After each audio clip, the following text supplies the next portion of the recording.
Hello friends, welcome back to my channel. இன்றைக்கி நம்ம Pallipalayam chicken fry பார்க்க போகிறோம். வீடியோவை ஸ்கிப் பண்ணாமல் பாருங்கள். இப்போ எப்படி செய்யறதுன்னு பார்க்கலாம். முதல்ல ஒரு மிக்ஸி ஜார் எடுத்துக்கலாம். அதில் கட் பண்ணி வச்சுருக்க ஒரு வெங்காயம் சேர்த்துக்கலாம். உரித்து வச்ச 10 பல்லு பூண்டு சேர்த்துக்கலாம். கொஞ்சம் கருவேப்பிலை சேர்த்துக்கலாம். இது நல்லா மைய அரைச்சி எடுத்து வச்சுடுங்க. அடுப்பில் ஒரு கடாய் வச்சு சூடு பண்ணிக்கலாம். கடாய் சூடானதும் 2 டேபிள் ஸ்பூன் எண்ணெய் சேர்த்துக்கலாம்.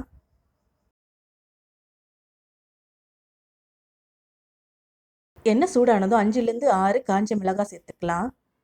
காஞ்ச மிளகாவை 2ஆக உடச்சி அதில் இருக்க விதையெல்லாம் நீக்கிட்டு சேர்த்துக்குங்க. அப்போ தான் காரம் திட்டமாக இருக்கும். இப்போ கொஞ்சமாக கருவேப்பிலை சேர்த்துக்கலாம். இப்போ பொடியாக நறுக்கி வச்சு ஒரு வெங்காயம் சேர்த்துக்கலாம். இது எல்லாத்தையும் நல்லா வதக்கி விடுங்க. வெங்காயம் நல்லா பொன்னிறம் ஆகிற வரைக்கும் நல்லா வதக்கி விடுங்க. பள்ளிப்பாளையம் சிக்கன் ரெசிப்பியில் காரத்துக்கு வெறும் காஞ்ச மிளகாய் மட்டும் தான் யூஸ் பண்ணுவாங்க. மசாலாலாம் ரொம்ப சேர்க்காமல் நீங்கள் சிக்கன் சமைச்சு சாப்பிட்ணுன்னு நினச்சிங்கன்னா இந்த பள்ளிப்பாளையம் சிக்கன் நீங்கள் செஞ்சு பார்க்கலாம். இப்போ வெங்காயம் நல்லா வதங்கிடுச்சு. இப்போ அரைச்சி வச்ச பேஸ்ட்டு சேர்த்துக்கலாம். இதோட பச்சை வாடை போகிற வரைக்கும் நல்லா வதக்கி விட்டுருங்க.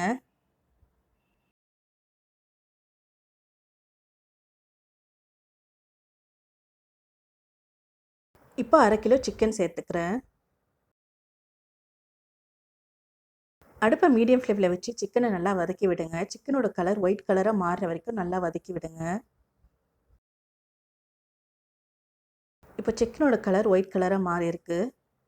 இப்போ ஒரு மூடி போட்டு மூடி வச்சிடலாம். சிக்கன் நல்லா தண்ணி விடுற வரைக்கும் நல்லா வேகட்டும்.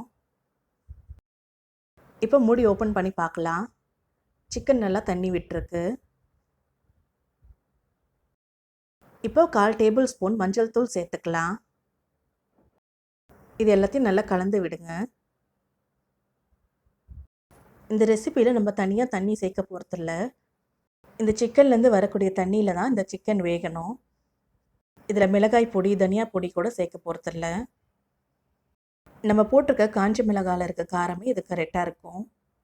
உங்களுக்கு காரம் அதிகம் பிடிக்கும்னா நீங்கள் காஞ்ச மிளகாவை அதிகப்படுத்திக்கலாம். இந்த சிக்கனை நீங்கள் ஸ்லோவாக தான் குக் பண்ணணும். அப்போ தான் டேஸ்ட் நல்லாயிருக்கும். திரும்ப ஒரு மூடி போட்டு மூடி குக் பண்ணுங்கள்.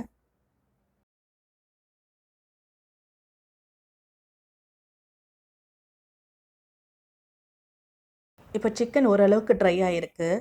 இப்போ தேவையான அளவு உப்பு சேர்த்துக்கலாம். அடுப்பை மீடியம் ஃப்ளேமில் வச்சு கலந்துக்கிட்டே இருங்க. இந்த மாதிரி சிக்கன் எண்ணெய் பிரிஞ்சு நல்லா ட்ரையாக வரணும். இப்போ கருவேப்பிலை சேர்த்துக்கலாம்.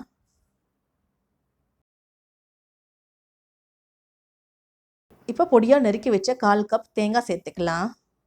தேங்காய் நீங்கள் பொடியாக நறுக்கி தான் சேர்க்கணும். அதில் தேங்காய் நீங்கள் துருவியோ இல்லை அரைச்சோ சேர்க்கக்கூடாது. தேங்காய் சேர்த்ததும் எல்லாத்தையும் நல்லா கலந்துட்டு ஸ்டவ் ஆஃப் பண்ணிடலாம். அவ்வளவுதான், பள்ளிப்பாளையம் சிக்கன் ஃப்ரை ரெடி ஆயிடுச்சு. இந்த சிக்கன் ஃப்ரையை சாம்பார் சாதம், ரச சாதத்தோடு சாப்பிடுங்க. ரொம்ப நல்லாயிருக்கும். இந்த ரெசிபி உங்களுக்கு பிடிச்சிருந்தா லைக் பண்ணுங்கள், ஷேர் பண்ணுங்கள், கமெண்ட் பண்ணுங்கள். இன்னும் என்ன மாதிரியான வீடியோஸ் வேணும்னு சஜஸ்ட் பண்ணுங்கள். என்னோட சேனலை முதல் முறையாக பார்க்குறீங்கன்னா சப்ஸ்கிரைப் பண்ணுங்கள். பக்கத்தில் இருக்க பெல் ஐக்கானை கிளிக் பண்ணுங்கள். அப்போ தான் நான் போடுற புது வீடியோவோட நோட்டிஃபிகேஷன்ஸ் உங்களுக்கு வரும். தேங்க்ஸ் ஃபார் வாட்சிங்.